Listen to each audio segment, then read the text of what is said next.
আমরা খামা পাই না, আমাদের বেতন পায় না, চাকরি পায় না, ব্যবসা পায় না, তাই না? তারা লুট করে এখন এমন আছে, খুব ভালো অবস্থায় আছে।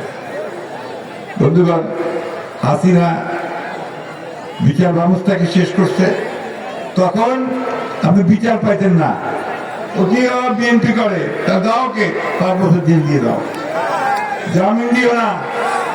আর অজ্ঞতরা বাবুরা আমাদের কিছু ছেড়ে দিয়েছে, তাই না? বুঝছে না? এই একটা অবস্থা করছে আমাদের।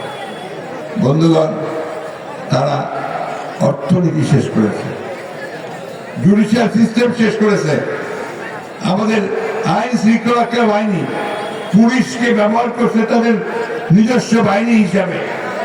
কি ভুল বলছে নাকি? এটা করে তারা গোটা রাষ্ট্রের অবস্থাকে শেষ করে দিয়েছে।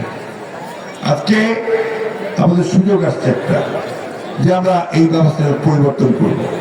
এটা আমরা আগেই চিন্তা করছিলাম, যে জন্য আমাদের নেত্রী দেশনেত্রী বেগম খালেদা জিয়া, যিনি ভিকটিম 6 বছর জেলে ছিলেন, এই হাসিনা থেকে 6 বছর জেলে কাটিয়েছে। এবং যে ছেলে যিনি ছিলেন, সেটা মানুষ থাকতে পারে না।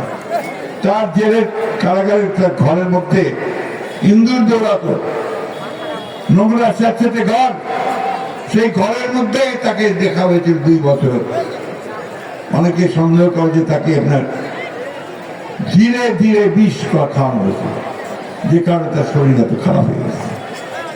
আল্লাহর অশেষ রহমত, তিনি বেরিয়ে আসতে পারছেন, তো এখন একটা চিকিৎসার সুযোগ তিনি পাবেন।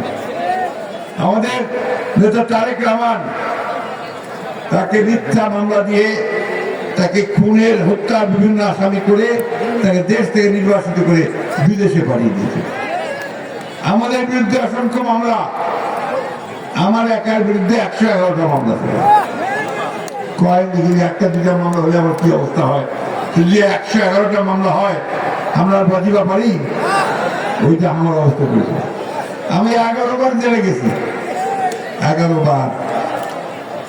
আমার তো এরকম যাওয়ার কথা না, আমি তো চুরি করি নাই, ব্যাংক লুট করি নাই, কাউকে মারিও নাই, কাউকে খুনও করি নাই। কেন? বিএনপি করুন, বিএনপি করি অপরাধ। বন্ধুগণ, আজকে সেই অবস্থার অবসান হয়েছে, শেষ হয়েছে।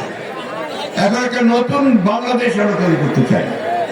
আমাদের নেতা তারেক রহমান সাহেব বলেছেন, ওই যে ম্যাডাম 2016 সালে একটা ভিশন 2030 বলে একটা সংস্কারের রূপরেখা দিয়েছিলেন, ভিশন 2030। এখানে তিনি বলেছিলেন, আজকে যে বিষয়গুলো নিয়ে তর্ক বিতর্ক হচ্ছে, তখন তিনি বলেছিলেন যে আমাদের প্রধানমন্ত্রী এবং রাষ্ট্রপতির ক্ষমতার ভারসাম্য রক্ষা করতে হবে, দুইজনের ক্ষমতার মধ্যে একটা ভারসাম্য আনতে হবে। তখনই তিনি বলেছেন যে আমাদের পার্লামেন্টে একটা, পার্লামেন্ট যদি 2টা হয়, 2 কক্ষ হয়, অর্থাৎ আরেকটা উপরে যদি থাকে, তার একটা চেক এন্ড ব্যালেন্স হবে, দ্বিকক্ষ বিশিষ্ট পার্লামেন্ট। তিনি তখনই বলেছিলেন, তিনি তখনই বলেছিলেন যে কমিশন আনতে হবে, জুডিশিয়াল কমিশন। সেই কমিশনগুলো তখন তিনি বলেছিলেন। পরবর্তীকালে আমাদের নেতা যারা তারেক রহমান সাহেব, তিনি এই 2022 সালে 31 দফা দিলেন, তাই না? এটা আমরা একাডেমি, সমস্ত রাজনৈতিক দলগুলো একসাথে থেকে, এই তোমাদেরকে অসুবিধা হচ্ছে বাবা,